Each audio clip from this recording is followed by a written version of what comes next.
Okay, welcome back everyone to the deep dive. Good to be diving in again. So, you know the drill here. We take some really valuable, often complex source material.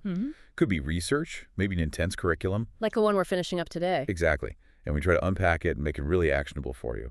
And today, we are hitting the finish line on our analysis of this pretty impressive 12-module course, the one designed to really change the game for SAT prep using generative AI. Yeah, it's not just about, getting answers faster. We talked about that. Right. It's about architecting a whole personalized learning system. And that core promise, the driving force behind all 12 weeks, it's ambitious. The quote, defining the goal is using AI tools. Let me get it right. Not just as answer finders, but as dynamic partners for critical thinking. And the outcome, 100, 200-point score boost. That's not just tweaking things. That's aiming for a real transformation. It really is. And, assuming you, the student, have gone through all those earlier stages, the deep diagnostics, learning the advanced prompting, methodically killing off your typical errors. All that groundwork we covered in previous deep dives. Exactly. Then you finally arrive at this crucial final stage, the end game. We are diving deep today into that capstone. Yeah. Module 12. The title is Test Day Readiness and Final AI Drill. This is it, the execution phase. The whole mindset shifts here, doesn't it? It's not about learning anymore, it's about consolidation. Locking it in. Precisely. The syllabus puts it really clearly. The objective: lock in timing and core concepts with short format AI drills and finalize your mental preparation for test day. It's succinct, but wow, it packs in weeks of prior effort, doesn't it?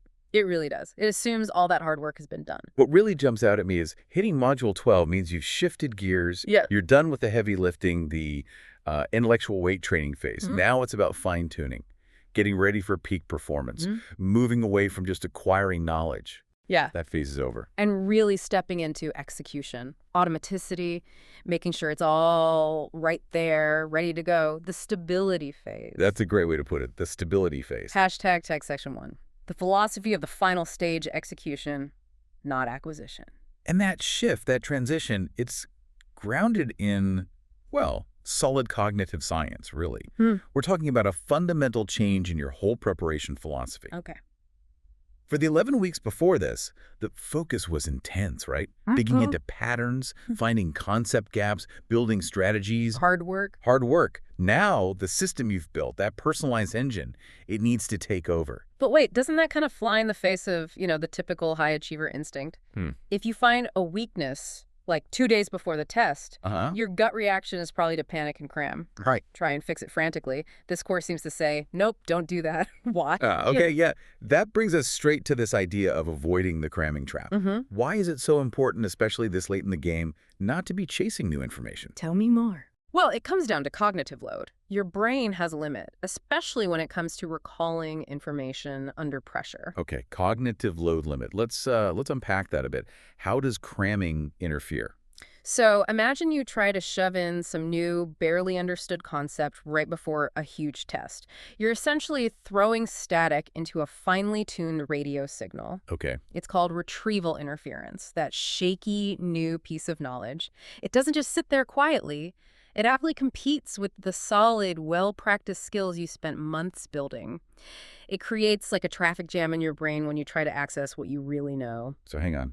Trying to quickly memorize one last geometry formula you're fuzzy on could actually make it harder to remember the algebra techniques you totally nailed weeks ago. That's exactly it.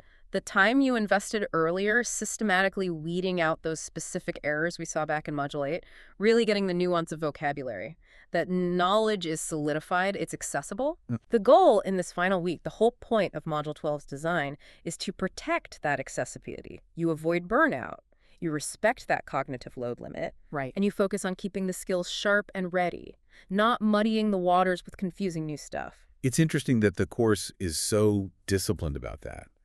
It respects the limit. It's not just about how much can I possibly know. No. It's how reliably and quickly can I access what I do know. Perfectly put, and that's right there in the objective. Lock in timing and core concepts. It's about making the retrieval automatic. And this systematic approach is what makes it different, isn't it? Like, If your prep was just random reading a chapter here or doing a practice test there, Oh, you'd be a mess. yeah, you'd be sitting there the day before, totally unsure, second-guessing everything. Paralyzed by uncertainty, questioning if you studied the right things. But because you followed this very personalized, data-driven system, Yeah. using the AI from Module 2 onwards for those deep diagnostics, Right, tracking everything. that doubt, that crippling uncertainty, it gets replaced by actual confidence in the process you followed. And that confidence, the kind that's born from structure, from seeing the proof of your progress in the data, that's the absolute bedrock for peak performance. You don't perform well when you're riddled with uncertainty. Yeah. You perform well when your mind just trusts that the skills are there, they're automatic. Module 12 is like the final system check, affirming, yep, ready for launch. It's moving fully into that execution mindset. Hashtag tag section 2. The final AI warm-up drill sharpness without burnout. Okay, let's get tactical then. Yeah. The very first activity in Module 12 really seems to embody this whole execution, not acquisition idea. It's called the final warm-up. And the instructions are super specific. A short 15, 20-minute AI-generated drill of mixed, easy to medium questions. Every single word in that instruction is deliberate. The time limit, the mix of subjects, and maybe most importantly, that difficulty range. It says a lot about the psychology of these final hours. Okay, let's break that down. Why only 15 to 20 minutes? Why not, say, an hour-long drill? Seems short. It's all about energy management, pure and simple. You want to get the engine warm, get the mental gears turning, but you absolutely do not want to cause fatigue. Ah, okay. A 15, 20-minute drill. That's just enough to activate those recall pathways, get the timing sense going again, kind of dust off those quick application skills. Like a quick jog before a race. Exactly. Without draining the battery you need for the actual marathon, which is the test itself. It's a cognitive sprint, not endurance training at this point. Got it. Now, the difficulty level. Easy to medium. Why deliberately avoid the hard stuff right at the end? If you've been tackling tough problems for weeks, wouldn't you want one last practice with the really tricky ones? You'd think so intuitively, wouldn't you? But that's where the educational psychology comes in. Throwing a really difficult, maybe even confusing question at a student at this stage, it can be incredibly destabilizing. How so? Well, think about it. If you struggle with it, or worse, you get it flat out wrong, boom, instant doubt. Stress levels spike. Right. You might even start questioning your readiness on everything. Or worse, waste precious hours trying to relearn some complex edge case you hadn't fully mastered. It undermines the whole point. So the real goal here is actually the opposite. It's about reinforcing competence, making you feel good. Precisely. Successfully cruising through a manageable set of questions, answering them quickly and correctly, that sends a really powerful subconscious signal to your brain. What kind of signal? It's basically saying, see? You know this stuff. You're fluent. You're ready. It builds that feeling of competence. It's like psychological armor for test day. You walk in remembering recent success, not recent struggle. Exactly. You replace that potential pretest anxiety with a feeling of preparedness, of being ready to execute. Okay, so to get this perfect warm-up drill, short, mixed, easy to medium, confidence boosting, you can't just ask the AI for some easy SAT questions, right? Yeah. You need to use those advanced prompting skills learned earlier. Oh, absolutely. This goes way back to Module 5, learning how to assign the AI specific roles and constraints. The prompt here has to be strategic. It needs to tell the AI exactly what to do and, crucially, why. Yes. Define the persona, define the constraints, define the purpose. Okay, let's actually map out what that prompt might sound like, because this is the practical takeaway, isn't it? This is the blueprint for that final AI interaction. Yeah, for sure. You'd want to be specific, but also kind of conversational with the AI. Maybe something like, Okay. okay, act as my specialized SAT confidence coach for this session. So you set the role right away. Confidence coach. I like that. Sets the tone. Then generate a mixed math and verbal drill for me. It should take about 17 minutes to complete. So specify time and mix. 17 minutes, nice and precise. Crucially, the difficulty level must be strictly easy to medium. My goal here is only confidence building and timing reinforcement. It is not about learning anything new. Make the purpose explicit. Underline only and not. Got it. And then the final, really important piece. When I'm done, please just provide the correct answers. No detailed explanations, no step-by-step breakdowns this time. Just the answers to keep the momentum positive. Wow, okay. That is incredibly specific. Assigning the confidence coach persona, nailing the time and difficulty, explicitly stating the why, confidence, not learning, Mm. and then that last part, just the answers. That really seals the deal on the stability phase idea, doesn't it? It totally does. Think back to Module 8, deep error analysis. Back then, you needed the AI to explain every single mistake step by step. Right, you were fixing problems. Now, you just need the confirmation. You need the check mark. You're proving to yourself that you can hit the target automatically without thinking too hard. So that 15, 20-minute drill becomes purely about automaticity. Yeah. Can I retrieve it? Can I apply it? Instantly. Yeah. Yes. Okay, next. Without draining the tank before the real event. Exactly. Sharpness without burnout. That's the mantra for this drill. Hashtag text section 3. The Confidence Arsenal final review of personalized tools. Okay, so after that AI warm-up gets the mental engine running smoothly, Module 12 points you towards the assets you've been building all along. Right, leveraging the system. Yeah. The next core task is stated very clearly. Briefly review your AI-generated cheat sheet and readiness checklist. Okay, cheat sheet and readiness checklist. These aren't just like last-minute study notes or a to-do list, are they? Not at all. They're much more than that. They are tangible proof of the systematic work you've done. They represent your personalized confidence arsenal. Confidence arsenal. I like that. Evidence that your prep was targeted, not just throwing spaghetti at the wall. Precisely. Hashtag tag deep dive 3A. The AI-generated cheat sheet. Let's dig into that cheat sheet first. You emphasized AI-generated. Why is that so important? This isn't just a list of common formulas, is it? Absolutely not. If it were generic, it wouldn't be nearly as powerful. The personalization here, driven by the AI's analysis of your specific performance data, is everything. Okay, tell me more about how that's generated. Well, think about it. This single sheet synthesizes your entire journey through the course. The AI pulls data from your initial diagnostics in Module 2. It factors in those recurring error patterns you worked on so hard in Module 8. The ones you kept making? Yeah, exactly. And it integrates the insights from the big one, the deep analysis of your performance on the full-length mock exam back in Module 10. So it's pulling from months of your specific data. Right. It creates the ultimate high-yield review tool for you. You don't need to waste time reviewing, I don't know, basic algebra rules if you've consistently nailed those. Makes sense. This sheet focuses only on your specific demonstrated vulnerabilities, your personal most missed formulas, the grammar rules you personally tend to overlook, the types of tricky problems or concepts that have tripped you up repeatedly. Okay, the psychological impact of that must be huge. Oh, it is. Think about traditional prep. Often you feel this crushing weight, like you have to somehow review everything you ever learned. Yeah, it's overwhelming. Where do you even start? Exactly. It's paralyzing.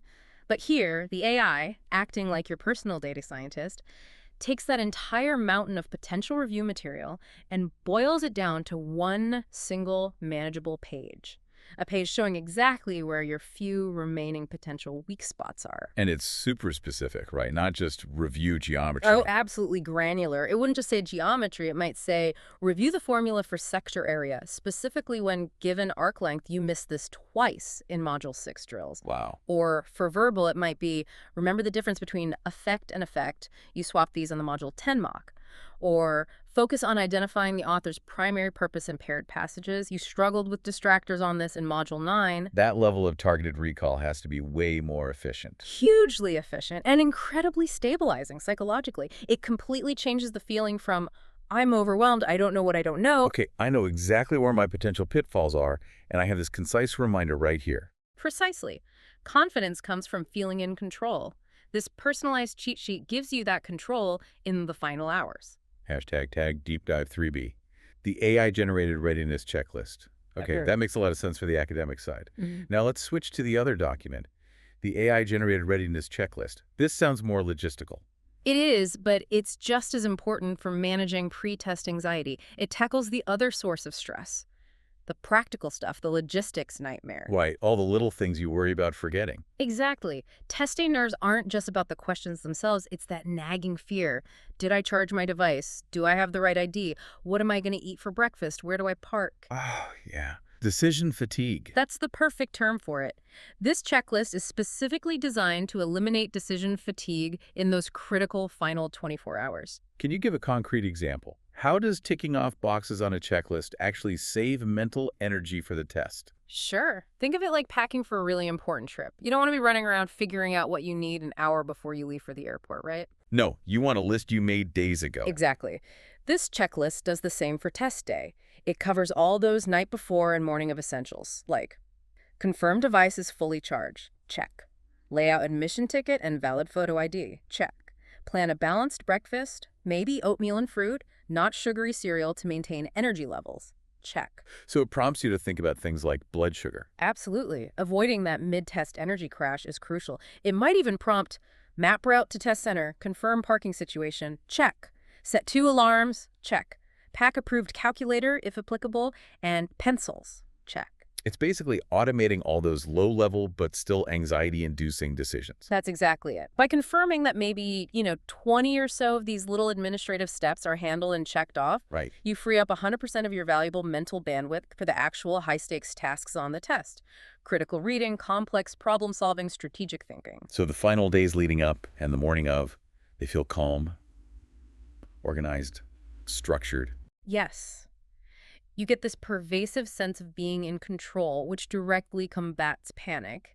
You know you didn't forget anything crucial because your AI partner helped you build and verify the checklist. Readiness confirmed. #tag section 4, peak performance psychology, crush test day. And all of this, the warm-up, the cheat sheet review, the checklist confirmation, it all leads up to the final instruction in the syllabus. It's less an instruction, more like a command, really. Okay. It just says, crush test day. Apply the skills, strategies, and confidence you've built over the past 12 weeks. Simple, but powerful. Yeah. This is the moment it all comes together, where the theory and practice become real-time performance. Exactly. And crucially, because of the deliberate psychological scaffolding built in earlier, remember Module 11, using the AI as a motivational coach. Yeah, building that mental toughness. Right. So the student isn't going in cold, psychologically. They have a toolkit ready for when the pressure inevitably mounts. What kind of tools are we talking about? Well, if they hit a tough question and feel that moment of panic rising, they aren't just left hoping for the best. They have actual strategies. Maybe it's repeating that positive mantra they developed with their AI coach. Okay. Or employing a specific practiced breathing technique to calm the nervous system, something they might have simulated during the Module 10 mock exam debrief. Now, it's not just about calming down, right? Right. It's about having actual cognitive strategies, too. Absolutely critical. They are trained to rely on systematic strategies, not just default to panic mode. If they face a math problem that looks impossible at first glance, Yeah. they don't just freeze or guess randomly. They immediately fall back on the protocols they learned, like the strategic guessing techniques or, importantly, distractor analysis from Module 9. Distractor analysis. That's about figuring out why the wrong answers are wrong. Exactly. The AI would have modeled how to dissect those tempting but incorrect options, how to spot the common traps. So instead of panicking, the student starts systematically eliminating the distractors, significantly boosting their odds, even if they have to make an educated guess.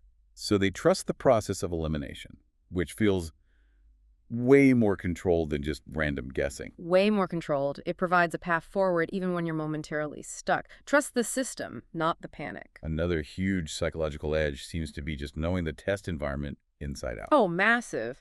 The course heavily emphasizes practicing constantly with the official Blue Book app. And actual software they'll use on test day. The very same. So there are zero surprises about the interface. They know exactly how the digital timer looks and behaves. They know where the button is to flag a question for review. They're comfortable with how the built-in Desmos calculator works and where it appears. So the environment itself feels familiar, predictable, less intimidating. Hugely less intimidating. It reduces the cognitive load of just navigating the test, freeing up more brain power for the actual questions. Familiarity breeds calmness. Okay, this then connects to the adaptive nature of the digital SAT.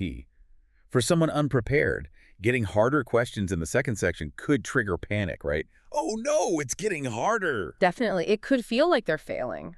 But for a student who's gone through this program, especially Module 12, How do they see it differently? they understand the mechanism. They know the test adapts based on their performance in the first module. So if that second module suddenly feels more challenging, Yeah. that's not a signal of impending doom. It's immediate, real-time confirmation that they crushed the first module.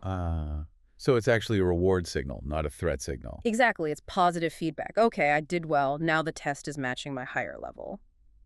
That mental reframing viewing increased difficulty as proof of success is incredibly powerful. It can actually boost confidence during the test rather than eroding it. That's a huge psychological shift. It is. And when you put all these pieces together, the deep knowledge built over weeks, the practice strategies now automatic, the robust confidence nurtured through specific exercises and familiarity, That's where the score boost comes from. that's the engine behind that promised 100, 200-point jump.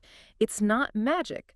It's the systematic layering of knowledge, strategy, and psychology, all culminating in this peak readiness state fostered by Module 12. It's the outcome of using the technology not just as a tutor, but as a partner in mastering the entire process of high-stakes performance. Couldn't have said it better myself. So Module 12 really is the final proof.